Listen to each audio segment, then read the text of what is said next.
Boa noite, galerinha, tudo bem?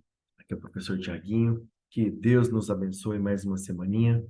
Pessoal, se você não conhece, Thiago Scorse, no YouTube eu resolvo os principais vestibulares do país. Beleza? Uma forma bem clara aí, uma linguagem bem fácil aí. Espero que vocês entendam, tá bom? Hoje eu vou fazer a Unicamp, primeira fase, 2024. Tá bom? Vamos lá. Hum. Então vamos lá, galerinha. Texto comum às questões 20 e 21. A OMS, Organização Mundial de Saúde, recomenda que a ingestão de açúcares livres esteja abaixo de 5%. Esteja abaixo de 5% da ingestão total de energia diária. Então, o total de energia que você precisa no dia, a OMS recomenda que apenas 5%, né, seja do açúcar. Esteja abaixo de 5% a ingestão em relação ao açúcar. Então, de toda essa energia que você precisa, a OMS recomenda que menos de 5% essa energia é do açúcar. Tem que estar abaixo de 5%. Como alternativa aos açúcares livres, tem intensificado o uso de adoçantes não nutritivos, como, por exemplo, sacarina, sucralose, stevia e aspartame. A própria OMS atualmente recomenda que adoçantes não sejam utilizados para controlar a massa corporal, pois não oferece benefício da redução de gordura. Uma bebida muito consumida no cotidiano, refrigerante, apresenta esses dois aspectos para os quais a OMS chama atenção. Os comuns, olha o que ele disse, galera.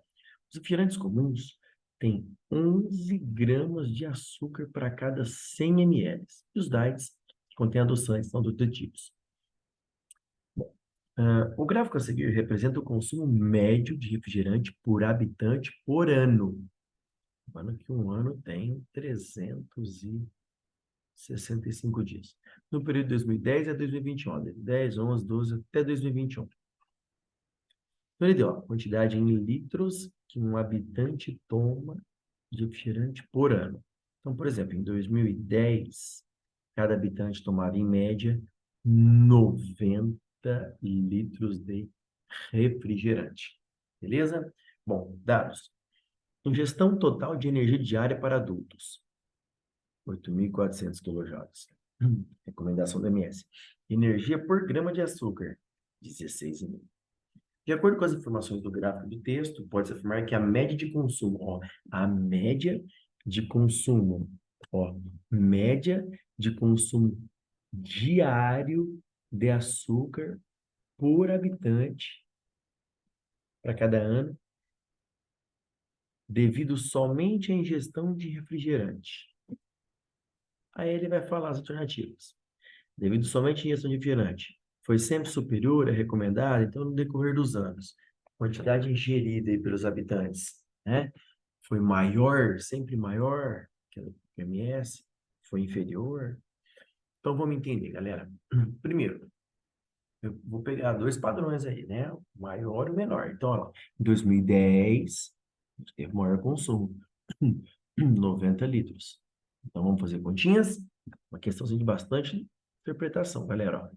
90 litros. Então vamos lá. Ele falou no texto que tem 11 gramas de açúcar para cada 100 ml de refrigerante. Então, olha lá, de vermelho, ó. 11 gramas de açúcar para cada 100 ml de refrigerante. Uma pessoa, em 2010, tomou 90 litros. 90 litros corresponde a 90 mil ml. Então, ao ingerir 90 litros, 90 mil ml, quanto de açúcar essa pessoa ingeriu em um ano? Né? Porque aqui, ó, o gráfico é por ano. 9.900 gramas. Rapaz. Tá, mas vamos ver isso em um ano. Né? Mas a quantidade lá que o OMS dá, ó, 5% da ingestão total diária. Vamos, então, o que interessa para mim é num dia, para comparar com os dados da OMS. Então, eu tenho 9.900 gramas em um ano. Vamos dividir por 365 dias. Vai dar uma média de, né, 27,2 gramas é quando a pessoa ingere de açúcar por dia. Por dia. Vamos ver em relação, né, à energia, então, agora. Bom, o que que ele falou ali, ó? Olha os dados, galera. Cada grama de açúcar que você ingere, ó, corresponde a 16,5 quilojoules. Então, vamos lá, de verde, ó. Cada 1 grama de açúcar, 16,5. Por dia, deu ali um total de 27,2. Então, 27,2 gramas de açúcar ingeridos por dia corresponde a uma energia de X, que deu 447. Isso que você ingere com açúcar, só bebendo refrigerante aí num dia. Beleza? Tá, vamos ver quanto que dá em porcentagem agora, ó. Qual que é a energia diária recomendada pelo OMS? Olha lá, ó. Energia total diária para adultos. Diária, ó, 8.400. Então, peraí, olha lá, de laranjinha, ó. 8.400 é o total. Corresponde a 100%. Bom, quanto que a gente ingere de energia só com açúcar? Ó, 447,48. Então, 447,48 corresponde a quantos por cento? X. X deu aproximadamente, galera, aproximando é porque ó, deu 5,327, aproximadamente 5,33. O que significa isso? Olha lá, voltando, olha ali de azul, ó, ali de azul, ó. A OMS diz que a ingestão de açúcar tem que corresponder a menos de 5% da ingestão total de energia diária. Ó, menos que 5%. O nosso valor deu quanto? 5,33, ou seja, a quantidade de açúcar está correspondendo a uma energia, né, no total, corresponde a mais de 5% da energia total.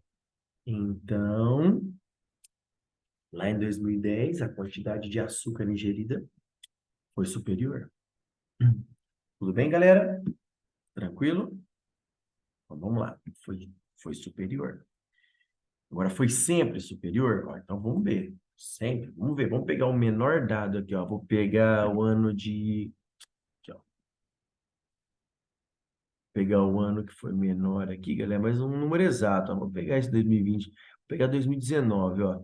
2019, 2021, né? Porque 2018 não é um valor preciso. Então, vou pegar aqui, ó. 2019, tá bom? Nós temos 2019. Então, vamos lá. 2019, a ingestão foi de, ó, 60 litros. Então, ele já falou no texto, né? De novo, ó, 11 gramas para cada 100 ml. Então, tá aqui, ó. 11 gramas de açúcar para cada 100 ml. Em um ano, né, em 2019, esse ano 2019, a pessoa tomou, em média, 60 litros. Então, 60 mil ml. Então, isso corresponde a quantos gramas de açúcar? X, né? Tomando 60 litros de refrigerante, ela vai ingerir 6.600 gramas de açúcar em um ano. Vamos ver por dia? Então, vou pegar 6.600 dividido pelo 365 dias. Então, dá 18,02 gramas de açúcar por dia. Bom, vamos ver quanto que isso vai dar em energia, né? Ele falou que cada grama, olha lá, ó, cada grama de açúcar, 16,5 quilojoules. Cada grama, 16,5. Como a gente ingeriu, não, o rapaz ingeriu, o habitante, 18,2, 18,02 corresponde a X. Aí você vai achar um total de energia de 297,33. Vamos ver quanto corresponde isso em porcentagem do total? Qual que é a energia total recomendada para adultos? Ó, 8.400. Então, 8.400 quilojoules, 100%. Olha o que a gente ingere, 297,33. Isso corresponde a X. Deu um X aproximadamente, ó, de 3,54, que está abaixo, ó, eles recomendam 5. Agora aqui, ó, deu 3,54, que está abaixo de 5%, ou seja, está de acordo com a OMS. Ah, então então não foi sempre superior. Em 2010, deu maior que 5%, mas ali, ó, em 2019, deu abaixo de 5%. Então, houve o quê? Olha a alternativa correta, a letra C. Ó, foi superior, né? Ó, a quantidade, devido somente à ingestão de refrigerante, a quantidade de açúcar foi superior, viu? Lá em 2010. Porém, mais recentemente, ó, mais recentemente, os menores valores ali, ó, 2018, 19, 20, 21, os últimos anos, ó, mais recentemente, tornou-se inferior. Realmente, ó, em 2019, deu 3,54, deu abaixo de 5%. Por quê? Porque houve, tornou-se inferior, a recomendada pela OMS, o que pode indicar uma melhoria na conscientização da população sobre o consumo de açúcar. As pessoas ficaram por dentro, né, das recomendações, dos problemas que o açúcar causa, e aí diminuíram a ingestão de açúcar. Beleza? Uma questãozinha muito bem bolada, galera. Bastante cálculo envolvido. Muito interpretativo. Beleza? Vamos lá. Próxima questãozinha.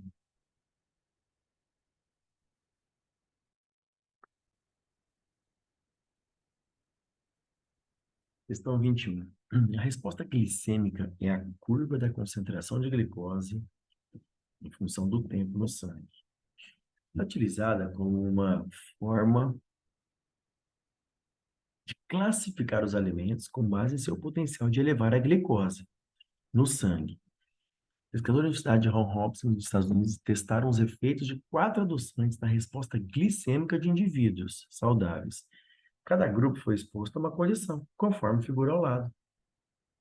Então, eles tomaram adoçante sacarina, sucralose, stevia, aspartame, veículo e controle, né? Então, tem 1, 2, 3, 4, 5, 6. Né?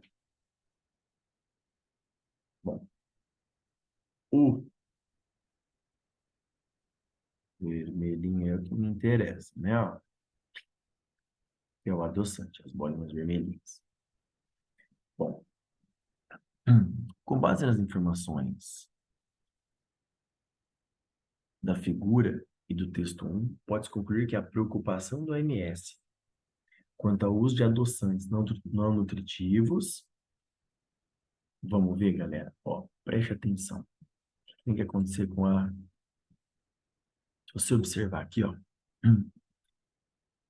quando você, o grupo que ingeriu esse adoçante, sacarina, olha a resposta glicêmica, ó, a concentração da glicose aumentou muito. Da sucralose também aumentou muito. Já da stevia, stevia, né? Aumentou menos. O aspartame aumentou menos, né? Quando comparado, por exemplo, ao grupo de controle, né? Ou o grupo de veículo, né? Que no caso não tem adoçante. Então, se você comparar com o grupo de controle, olha o que acontece. Quem ingeriu aspartame, quem ingeriu stevia, teve uma taxa glicêmica igual a quem estava no controle. Apenas quem estava no controle ali. Agora, a sacarina e a sucralose, a resposta glicêmica foi muito alta comparada ao grupo de controle, certo? Então, o que acontece? Então, precisaria ser complementada, né, um alerta de diabetes risco 2 em relação aos adoçantes. Por quê? Por causa da sacarina e da sucralose que deram uma resposta glicêmica muito alta, muito elevada comparada ao grupo de controle, tá? A stevia e o aspartame não, mas a resposta glicêmica da sacarina e da sucralose foi muito elevada, galera, ó, muito grande, ó, a concentração foi muito alta em relação ao grupo de controle. Então, tem que ser feito um alerta tem que ser feito um alerta muito forte aí, bater nessa tecla, por causa da sacarina e a sucralose. Então, tem que bater na tecla dos adoçantes, tá bom? Que vão causar o diabetes tipo 2. Alternativa D, ó. Precisaria ser complementada com um alerta sobre um risco aumentado, muito aumentado, principalmente a sacarina e a sucralose, do tipo 2, pois dois adoçantes provocaram aumento de glicose no sangue. Olha lá, a resposta glicêmica. Os dois maiores, quais foram? Sacarina e sucralose. Stevia e aspartame ficaram muito parecidos com o grupo de controle, né? Não teve ingestão de adoçante. Então, ó, stevia e aspartame, nessa parte glicêmica, legal, mas a sacarina e a sucralose Então, a alternativa D é uma questão bem interpretativa. Beleza? Vamos lá, próxima questão.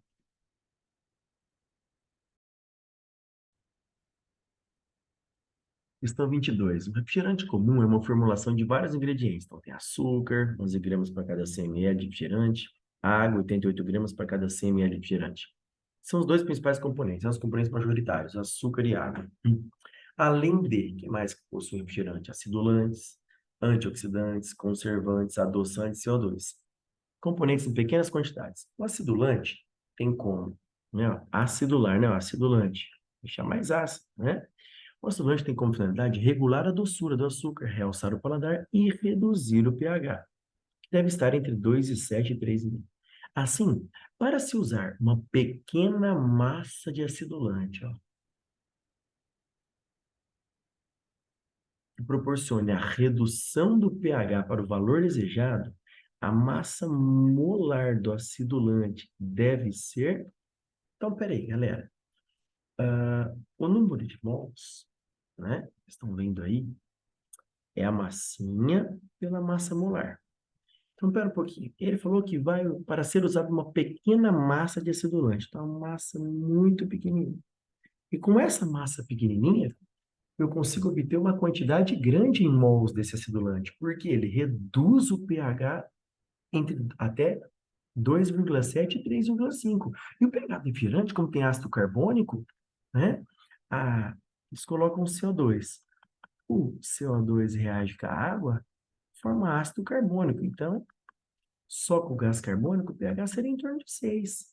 Mas eles colocam acidulante, uma pequena massinha, e esse pH, ó, reduz, ó, entre 2,7 e 3,5, vai, aproximadamente, aí, ó, esse pH vem para 3, né, aproximadamente. Entre 2,7 e 3,5 vai dar 3, 3,1, mais ou menos, né? Então, esse pH de 6, ele vem para 2,7 e 3,5. Pô, uma redução grande por causa do acidulante, mas eles usam uma pequena massinha. Pô, mas como que eles conseguem uma pequena massa? Por quê? Com essa pequena quantidade em massa, eu já consigo obter um valor grande de moléculas do acidulante. Ah, porque quanto mais moléculas do acidulante eu tiver lá dentro, menor o pH. Beleza? Então, peraí. Se a massinha já é pequena, para eu conseguir o maior número de mol possível, a massa molar tem que ser pequena também. Então, por exemplo, ó, 1 grama, vamos supor, massa. Vamos supor que a massa molar fosse um valor grande. Grande. 1 dividido por 100. Essa conta daria 0,01 mol. É o que eu conseguiria de acidulante. Ah, agora, pera um pouquinho. Vamos fazer outra conta. Ó. A massa é a mesma, 1 grama. Agora, e se a massa molar for pequenininha? Vamos supor lá, 10. 1 por 10, 0,1. Então, com uma massa molar de 100, eu só obtive 0,01 do composto.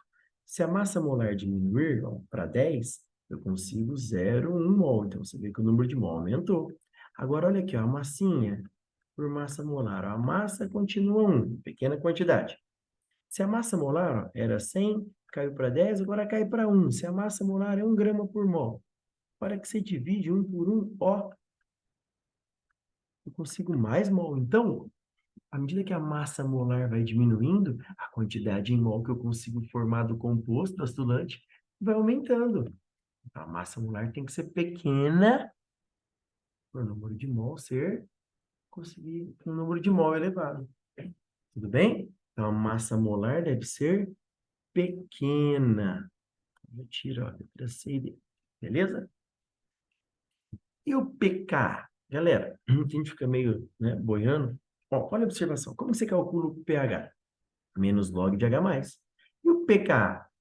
O pKa é o menos log do Ka. Então, vamos usar o exemplo como se fosse o H+. Ó, como que você calcula o pH? Menos log de H+. Então, vamos supor que a concentração de H+ de um ácido é 10 a menos 5.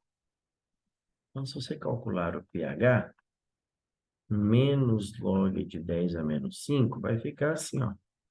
Menos 5.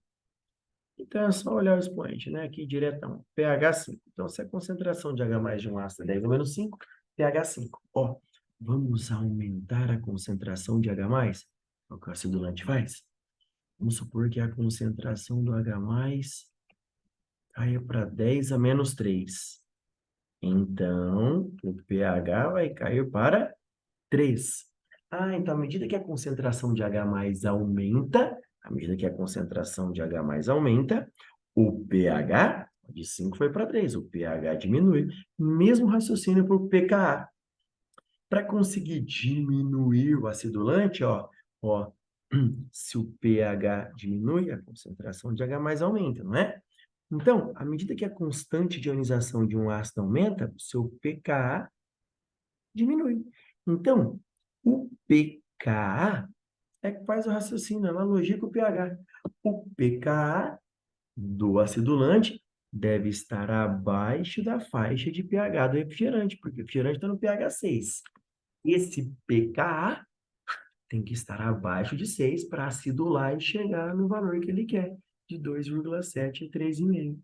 Beleza? Uma questãozinha, eu acho, do pKa mais tranquila, porque era só fazer analogia com o pH, né? Quanto menor o pH, mais ácido. Quanto menor o pKa, porque o pH vem da concentração de H+, o pKa vem da constante ionização do ácido. Então, quanto menor o pH, mais ácido.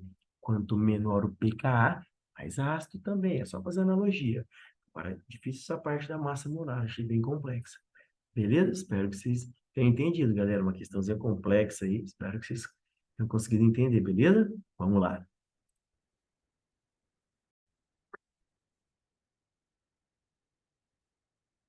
Questão 23.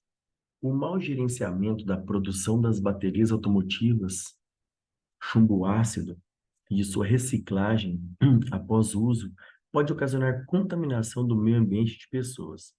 Para minimizar esses problemas, né, que é o mau gerenciamento na produção, né, deixa bem claro, e o problema também na sua reciclagem após o uso, ou seja, está tendo mau gerenciamento na parte da produção das baterias, o problema com sua reciclagem após o uso. Para minimizar os problemas, a indústria pode levar em conta a hierarquia de resíduos, uma ordem de preferência nas ações de combate à contaminação. A figura a seguir, incompleta, mostra duas ações possíveis dessa hierarquia. Para minimizar os problemas, as ações a serem adotadas em ordem de preferência e considerando a direcionalidade indicada na figura seriam. Então, ele deu a segunda mais importante, ele deu a segunda, que é o reuso. Ele quer saber qual é a primeira parte, a segunda, terceira, quarta e a quinta. Então, a primeira seria o descarte adequado ou a prevenção? Não, descarte não é, gente. Descarte é lá no final, quando você vai descartar essa bateria que já produziu, já usou, aí você vai descartar direto lá, que pode cair no aterro, mas o descarte não é o principal, o topo. O descarte está lá embaixo, depois que a bateria já foi usada. Peraí, o lance é como a bateria foi produzida. Então, o lance aqui, o primeiro, não é o descarte adequado. O primeiro é a prevenção, tá?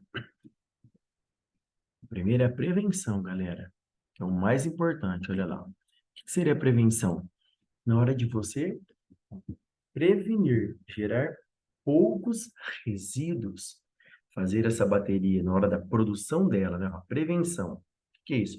Fazer uma bateria que tem uma durabilidade alta, uma bateria cuja matéria-prima não vai poluir o meio ambiente, uma matéria-prima que na fabricação, né, na fabricação da bateria, nas reações químicas, vai gerar pouco resíduo. Então, isso é a primeira parte, a prevenção. Na hora de fabricar essa bateria, gerar né, o menor impacto possível para o meio ambiente. Beleza? Depois vai o reuso, né? Então, usou, reusou várias vezes, carregou uma vez, carregou outra, vai reusando, né? Vai reutilizando.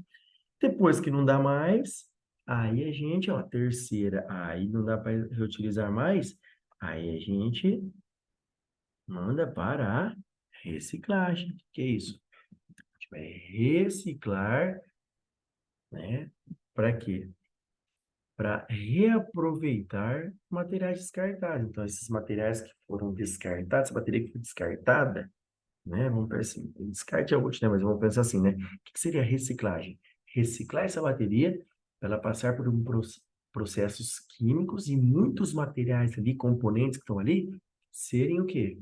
Reaproveitados, serem introduzidos novamente na reação química, na fabricação de novas baterias. Isso é reciclar, beleza? Aí vem a reciclagem. Então, reciclando, muitos componentes serão recuperados e introduzidos em novas baterias. Então, depois vem a recuperação. Depois que reciclou, recuperou, usou novamente, não tem mais como, já reciclou, estragou novamente, aí o que vai acontecer? Aí tem o último item, que é o descarte. Depois que já usou bateria, não, fez a prevenção, fabricou a bateria, depois reutilizou várias vezes, não deu para reutilizar mais, reciclou, recuperou alguns componentes, esses componentes voltaram, fizeram mais algumas baterias, usou novamente, não tem mais jeito. O último passo, descarte, que muitas vezes é feito descarte errado. E esse descarte de baterias acabam parando aonde? Nos aterros sanitários. E às vezes não tem impermeabilização do solo. E aí o que acontece? Esses metais pesados, o chumbo, por exemplo, é um deles, né? O que acontece? Esse metal vai para onde? Contamina o solo e contamina o lençol freático também, beleza? Então, aí o último seria o descarte. Alternativa correta, letra D. Uma questãozinha bem interessante, mas, né? Unicamp, galera, né? Ela faz o aluno pensar, né? Tem que pensar para resolver, não adianta fazer de qualquer jeito. Então, tem que pensar bastante. São questões muito interpretativas. Beleza? Vamos lá. No início de 2023, um grupo de pesquisadores estudou o desenvolvimento de uma poliamina sólida, contendo cobre, capaz de absorver CO2 na fase gasosa em baixas concentrações. A figura ao lado mostra o esquema de adsorção com a representação do sólido. Então, a gente deu a poliamina, tá? Aqui, essa é a poliamina. Aí ela vai absorver gás carbônico e vai se transformar no composto de baixo. Entendeu? CO2 não tem mais, ele foi incorporado à poliamina. Virou esse composto aqui. Beleza? Tá. Vamos lá, galera. A gente vai voltar na figura, tá bom? Vamos lá. De acordo com os autores do estudo, 1 quilo de poliamina contendo cobre é capaz de absorver até 5 mols de CO2, uma quantidade bem superior que se conhece até então. Com base nas informações, pode concluir que a porcentagem em massa de cobre no sólido, ó, o sólido tem 1 quilo, tudo. Só achar qual é a massa de cobre, depois calcular qual é a porcentagem do cobre nessa massa de 1 quilo. Mas, ó, antes de calcular essa porcentagem, 16 ou 32, o que eu vou fazer primeiro? Olha uma informação bem fácil aqui, ó. Ó, ele falou que 1 quilo de poliamina, contendo cobre, é capaz de absorver até 5 mols de CO2.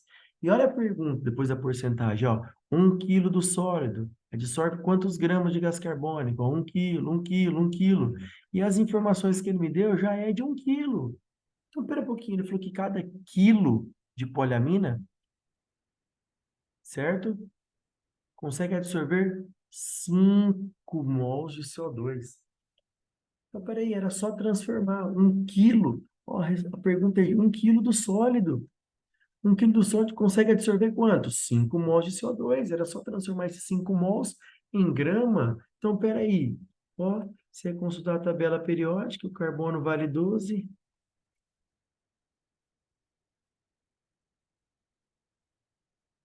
Carbono vale 12. Ou é 16. 2 vezes 16, 32.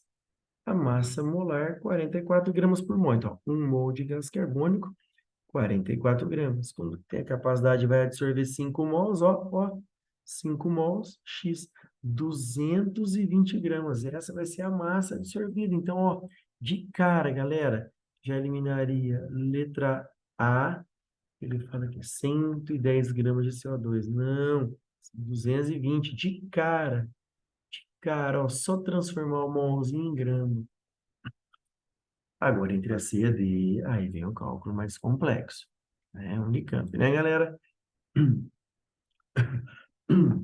Vamos lá. O que que ele fala então, moçada? Ó, aí eu precisava ter uma interpretação legal agora. Olha, quer saber? Eu preciso saber a massa de cobre, né? Para depois calcular a porcentagem de cobre naquele 1 quilo de poliamida. Olha uma informação que é importante. Olha ali, gente, ó. A cada 1 mol de cobre são absorvidos quantos mols de CO2? Então, peraí, você tem 1 mol de cobre e você tem 2 íons OH-. Esses 2 íons OH- foram convertidos em 2 íons HCO3-. E o cobre continua 1 mol. Então, peraí. Como que um OH- é convertido em HCO3-? Porque ele vai se juntar com o gás carbônico. Ó, pega OH- com CO2, vai virar HCO2 mais um do OH- O3. Ah, então peraí. Um OH- vai pegar um CO2, vai virar um HCO3-. O outro OH- vai absorver outra molécula de gás carbônico, virando outro íon HCO3-. Então o lance é aqui, ó.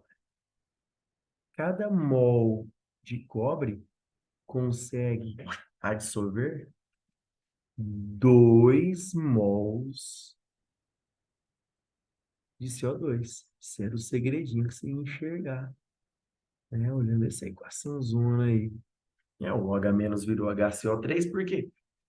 Absorveu CO2. Então tem uma molécula de cobre e 2 íons HCO3-, ou seja, significa que 2 moléculas de gás carbônico foram incorporadas ali no OH-. Ah, então olha lá, o segredinho de azul, ó. 1 mol de cobre consegue absorver 2 mols de CO2. Ó, 1 mol de cobre consegue absorver 2 mols de CO2, ó. O cobre, a massa molar dele é 63,5. O gás carbônico, olha ali de vermelhinho do lado esquerdo, ó, o gás carbônico, a massa molar é 44. Como 1 mol de cobre consegue absorver 2 mols de CO2, é 2 vezes 44, 88. Então, 1 mol de cobre, massa molar, 63,5. Ele consegue absorver 2 mols de gás carbônico, que corresponde a 88 gramas. Ah, qual foi o total de CO2 absorvido? Ó, de vermelho, ó, 220. Então, para conseguir absorver 220 gramas, quanto de cobre eu preciso? X, 158,75. Essa é a massa de cobre na poliamina. Olha o segredo dessa equação, estequiometria. Hum, Difícil, né, galera? Eu acho complexo para o aluno, tá? Agora, vamos achar a porcentagem. Então, você tem 1 quilo de poliamina, olha lá, fechando o exercício, 1 quilo, 100%. De cobre, temos 158,75. Essa massa corresponde a quantos por cento? X, que dá 15,805 por cento de cobre. Aproximadamente 16%. Alternativa C. Eu achei, galera, uma questão difícil, tá? Confesso que eu também, né, demorei um pouquinho para compreender. Para achar essa porcentagem, demorei um pouquinho. Agora, para achar aqueles 220 gramas de gás carbônico, era mais rápido. Beleza? Vamos lá, próxima questão.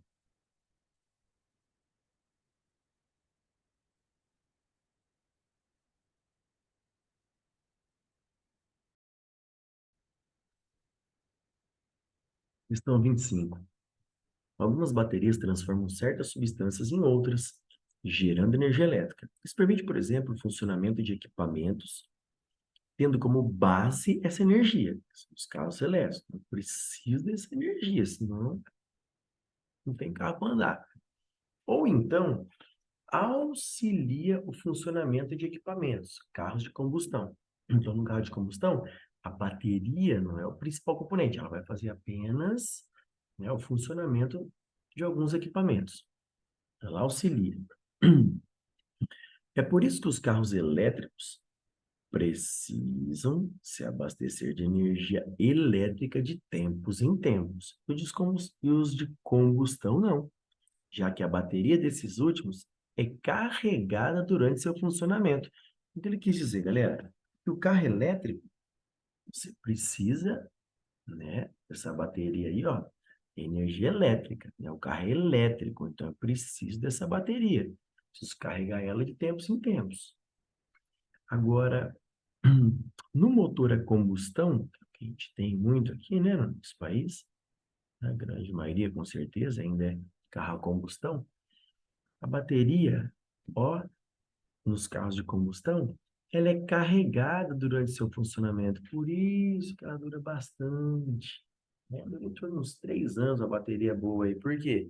Vai consumindo ela, né? Quando o carro está ligado, nos equipamentos ali. Aí quando o carro está ligado, o que acontece? O carro vai andando no funcionamento, já vai carregando a bateria novamente. Então você não precisa ficar carregando de tempos em tempos, igual o carro elétrico, tá? Na descarga da bateria, dois comportamentos são importantes: a curva de tensão, que é a figura A, e o ciclo de vida. Sendo esse último, a quantidade de vezes que a bateria pode ser recarregada em função da profundidade de sua descarga. Levando em conta essas informações, seria apropriado escolher para equipar um carro. Bom, gente, vamos pensar. Para equipar um carro elétrico,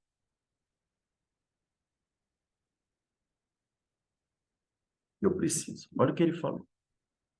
Carros elétricos precisam se abastecer de energia elétrica. Não é combustão, vai abastecer com energia elétrica. Então, o que que você mata aqui? Eu vou ter que usar uma bateria com o maior número possível de ciclos de vida. Por quê? Acabou, acabou essa bateria. Esse carro não é combustão. Então, acontece, a bateria não vai carregar durante seu funcionamento. Então, acabou a bateria, o carro vai parar. Precisa recarregar essa bateria de novo para o carro andar. Parou? Tem que carregar a bateria para o carro andar. Tem que recarregar a bateria para o carro andar.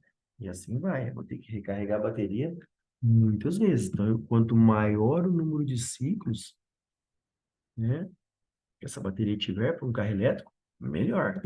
Então, o ciclo de vida, qual que tem maior ciclos de vida aqui em função da profundidade de descarga?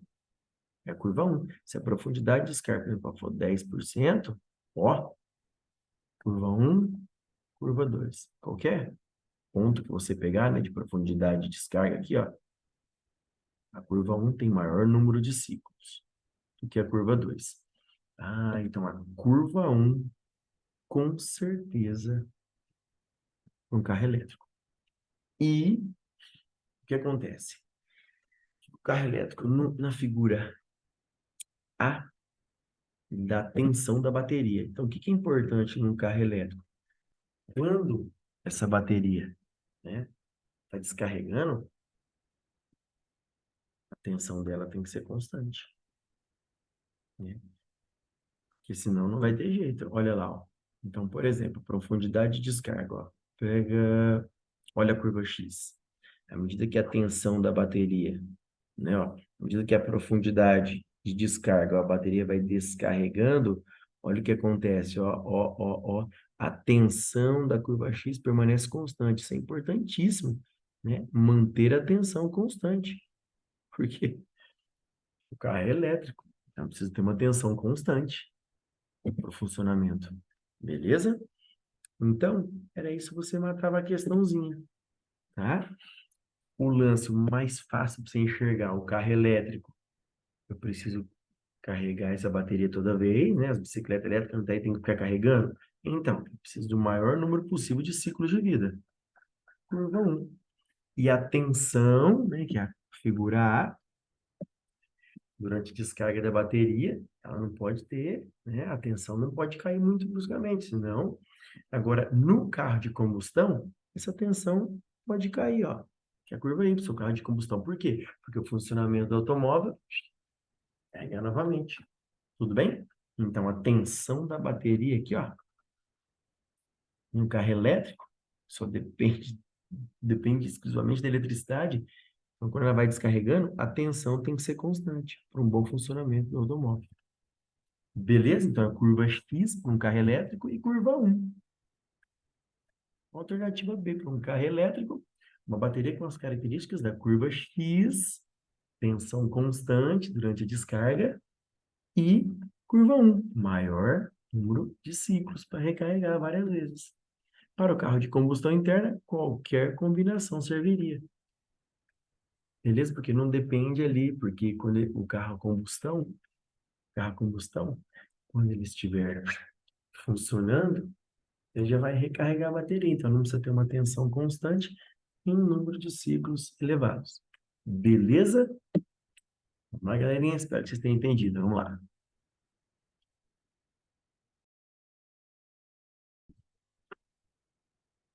Vamos lá, galerinha, questão 26, última questão. Um grupo de pesquisadores estudou a atividade antibacteriana em ação sobre duas bactérias, saber que escolhe Staphylococcus aureus da curcumina livre. Então, quem vai ter atividade antibacteriana é a curcumina livre e da curcumina combinada com octarginina. Octarginina. Os pesquisadores observaram que a curcumina livre, ó, apresenta atividade antibacteriana frente a uma das bactérias apenas, ou seja, vai matar uma bactéria, mas não mata a outra. Ela tem ação sobre uma bactéria e não tem sobre a outra. A curcumina livre. Já na forma combinada, curcumina livre é a bolinha preta aqui. Já na forma combinada, agora apagou. Já na forma combinada, que é a bolinha, né, com um furinho branco e um pedacinho branco dentro. Já na forma combinada, a curcumina foi mais eficiente em comparação com a forma livre no combate aos dois micro-organismos. Então, peraí. Então, vamos entender. Tendo essas informações, os gráficos que melhor representam os resultados do estudo são os seguintes. Então, o que que ele falou? Que a curcumina livre apresenta atividade antibacteriana frente a uma das bactérias apenas. Frente a uma das bactérias. Então, vamos ver. Olha o gráfico A. Vamos ver se poderia ser o A. Quais são os gráficos, né, que poderiam aí? O gráfico A. Curcumina livre é a bolinha pintadinha. Então, aqui ele te deu a sobrevivência das bactérias com o decorrer do tempo. Certo? Tá. Olha o que acontece com a curcumina frente ao I, frente ao E. coli. É a primeira bactéria. Escherichia coli. E. coli. O que aconteceu aqui, galera? O que aconteceu aqui? Ó, o tempo foi passando, 0, né? 1, 0, 1, 4, 8. Peraí. Depois de 8 horas, ó, tô pintando tudo de vermelho aqui, ó. Depois de 8 horas, o que aconteceu usando, né, a curcumina livre? O que aconteceu com a porcentagem de sobrevivência da bactéria? Depois de 8 horas, 100% das bactérias estão vivas? Mas peraí. Então quer dizer que a curcumina livre não conseguiu atuar, não conseguiu matar. Porque se matasse, ó, ia diminuir. Ah, então quer dizer que a curcumina livre não tem ação nenhuma antibacteriana sobre o E. coli. Por isso, ó, depois de 8 horas, ó, depois de 8 horas, a porcentagem de sobrevivência, 100% das bactérias estão vivas. Então, pode ser esse gráfico, porque ele falou que a curcumina livre só tem uma ação antibacteriana, só funciona com um, com o outro não. Bom, vamos ver aqui, ó, a curcumina livre na segunda bactéria, tá? Na S. aureus. Vamos ver o que aconteceu? A bolinha preta é a curcumina livre. Então, olha o que acontece, ó. Tinha 100% aqui das bactérias, continuou 100. Depois caiu, ó, depois de 4 horas, caiu para 20%. E depois de 8 horas, ó, você tem mais ou menos aí apenas 10% dessa bactéria viva. Opa, então a curcumina livre, ela funcionou muito bem. Ó, não foi 100% porque não reduziu a bactéria a zero, né? Mas depois de 8 horas, reduziu essa sobrevivência e só 10% das bactérias ficaram vivas. Ou seja, ela atuou, ela teve uma ação antibacteriana muito boa. Opa, então olha que legal. A alternativa A pode ser, porque no primeiro gráfico, usando a curcumina, primeiro gráfico, usando a curcumina livre, o que aconteceu? Ó, 100% das bactérias ficaram vivas, nenhuma bactéria morreu. Então, ela não teve ação nenhuma sobre a E. coli. Mas, né, no segundo gráfico, sobre a S. aureus, o que aconteceu quando usamos a curcumina? Ó, a sobrevivência diminuiu. Então, ela atuou sobre uma bactéria e não atuou sobre a outra. Beleza? Agora, vamos lá. Vamos de azul. Na forma combinada, a curcumina foi mais eficiente em comparação com a forma livre no combate aos dois. O que significa isso? Que usando a curcumina, que é essa bolinha que estou circulando azul agora, ó, usando a curcumina combinada, ela foi mais eficiente nas duas bactérias. Olha a letra A. Ó, no tempo zero, eu tinha 100% das bactérias, mas ó, olha isso. Depois de, vamos supor lá, nem uma hora, ó, depois de uma horinha, a sobrevivência das bactérias já reduziu a zero. Ou seja, se a sobrevivência reduziu a zero, não tem mais, depois de uma hora não tem mais bactéria viva. Então, essa curcumina combinada, ela é muito mais eficiente, né? Essa curcumina combinada, ó, na E. coli, que é o primeiro gráfico, né? Na E. coli aqui, essa curcumina combinada, ó, depois de uma hora não tem mais bactéria nenhuma. Muito eficiente. Muito eficiente. E do lado direito ali, ó, né? A curcumina combinada. Essa outra bactéria aí, a S. aureus, o que aconteceu, ó? No tempo zero, tinha 100%. Depois reduziu e reduziu. Ó, depois de 4 horas, já não tem mais bactéria também viva nessa curcumina combinada. Ou seja, olha a alternativa A aí, ó. Nos dois gráficos, a curcumina combinada, que é azul, ó, a sobrevivência das bactérias veio a zero. Ou seja, essa, essa curcumina aí tem uma atividade muito forte bacteriana. Matou as duas bactérias. A sobrevivência da bactéria chegou a zero. Já a curcumina livre, que é a curva vermelha, ó, na presença da E. coli, que é o gráfico do lado esquerdo, ó, ficou 100%. Depois de 8 horas, olha aí, ficou 100% das bactérias vivas, ou seja, porque a curcumina livre não matou essa bactéria, mas matou a outra, né? Matou a S. aureus, que é o gráfico do lado direito aqui, ó. Não reduziu a zero, mas reduziu mais ou menos a 10% só sobrevivência. Questãozinha bem legal, tá? Difícil, galera. Confesso para vocês, eu fiquei uns 10 minutinhos aqui lendo com calma para entender esses monte de gráficos aqui. Mas o segredo disso tudo, galera, ó, pá, pá, pá, pá, pá, pá, pá, pá, pá, pá. Vou apagar tudo aqui de novo, ó.